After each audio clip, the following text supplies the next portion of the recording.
سرکار دو عالم صلی اللہ علیہ وسلم ایک غزوے تو واپس آ رہے ہیں، پہاڑی علاقے تو گزرے، آپ دے نال آپ دے نوکر تے غلام صحابہ کرام، آپ نے پڑاؤ دا حکم فرمایا، صحابہ کرام نے اتھے پڑاؤ کیتا، رات پہ گئی، میرے نبی دے غلامہ نے میرے آقا دے پیچھے عشاء دی نماز ادا کی تھی، سرکار نے غلامہ نو اپنے نیڑے بلا لے، آپ نے فرمایا اج رات کون کون بندہ پہرا دیویں گا؟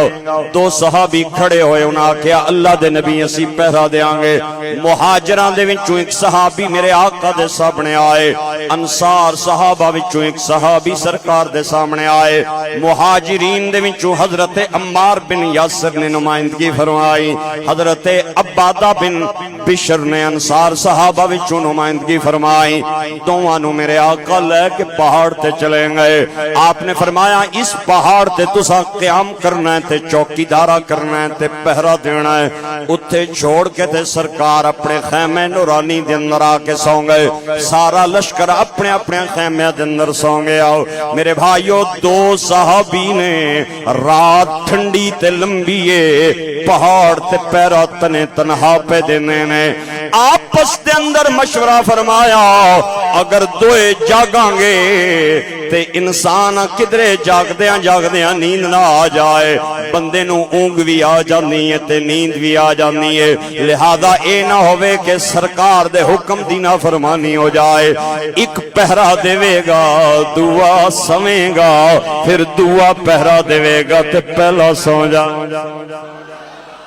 آئے ہائے رات دا پہلا حصہ انصاری صحابی حضرت عبادہ بن بشر دیواری آئی، انہاں کیا میں پہرا دیاں گا، تے عمار میرا ویر سو جا، تو سو جا میں پہرا دیاں گا۔ حضرت عمار سو گئے تے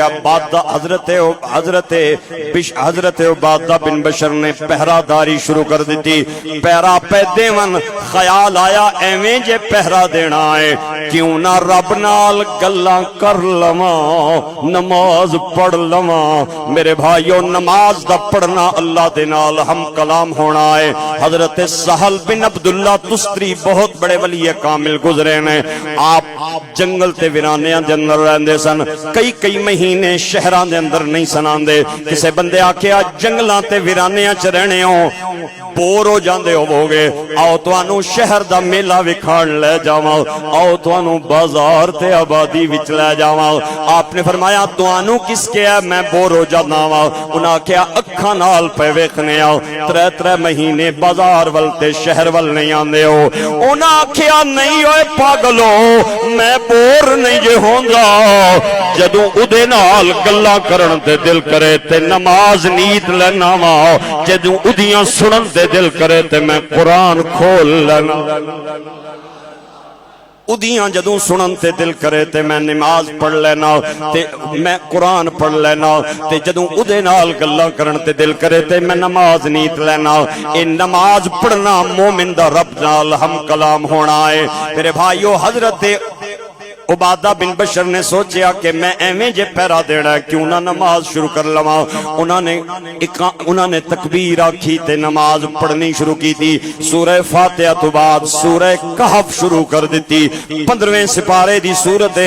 7-8 رکوع تے مشتمل ہے۔ الحمدللہ الذی انزل علی عبدہ الکتاب ولم یجعل لہ عوجا قیما لینذر بأسا شدیدا من لدن ويبشر المؤمنين الذين يعملون الصالحات أن لهم أجرا حسنا۔ پہلی رکعت مکمل ہوئی، صحابی دوسری رکعت کھڑا ہویا، دعا یار ستا ہویا ہے، دشمن دا ایک بندہ آیا، انہیں ویکھیا پہاڑی دی چوٹی تے رات دے ٹائم کوئی بندہ کھڑا ہے، انہیں تیر دا نشانہ لیا، صحابی دے جسم تے آگے لگا، دعا لیا جسم تے آگے لگا، لیکن صحابی حرکت نہیں کر دے، بالکل کھڑے نے قیام دی حالت دے اندر، انہیں تیسرا تیر ماریا، جسم خون نہ لت پت ہو گیا، صحابی نے اطمینان دے نال رکوع فرمایا، سجدہ کیتا، تشہد پڑھ کے سلام پھیر کے اپنے یار نو اٹھایا، انہیں ویکھیا جسم خون نال لت پت تے جگہ جگہ تے تیر لگے ہوئے نے، انہیں ماجرا پوچھیا، انہیں آکھیا بھائی جان تسی ستے ہو تے میں نماز دی نیت بن لئی تے میں سورہ کہف پڑھنی شروع کر دیتی تے مینوں گوارا نہیں ہویا کہ سورت مکن تو پہلے میں رکوع کراں۔ تیر جسم دے اندر لگ دے رہے لیکن گوارا نہیں ہویا کہ سورت ختم ہون تو پہلے میں رکوع کراں تے پھر دل وچ خیال آیا اے نہ ہووے یکے بعد دیگرے تیر لگن نال مر نہ جاواں تے اللہ دے نبی نے چوکیداری دی جڑی ڈیوٹی لائی ہے کدرے او دے اندر حرج نہ ہو جائے، ادھوری نہ رہ جائے، لہذا میں رکوع کیتا تے سجدہ کر کے تے سلام پھیر کے تے تانوں جگایا۔ میرے دوستو میرے بھائیو اے نماز انہاں نوکرانیاں سن جنہاں نے میرے نبی پیچھے نمازاں پڑھیاں نے، ایک میری تے تہاڈی نماز ہے، اسی مچھر تے مکھی جسم تے بہ جائے تے بے قرار تے بے چین ہو جانے ہاں، مولا علی پاک دے جسم تے سلاخ لگی تے طبیب تے جراح آ گئے، انہاں نے چھکن دی کوشش کیتی، آپ نو درد ہوندا سی، ایک واقف حال نے آکھیا ہوئے پریشان نہ ہوو، جدوں آپ نماز پڑھن گے میں تانوں بلا لواں گا۔ آپ نماز پڑھ دے نے اللہ نال ہم کلام ہو کے اتنے فنا تے مستغرق ہو جاندے نے کہ دنیا و ما فیہا تو بے خبر تے بے حال ہو جاندے نے، لہذا آپ نے نیت بدی تے جراح تے طبیب آ گئے، انہاں سلاخ کڈ لئی تے مولا علی نو پتہ بھی نہ چلیا۔ اوے دعا کرو اللہ ساڈیاں تے تہاڈیاں نمازاں نو ایویں ہی بنا دے جویں صحابہ کرام دیاں نمازاں۔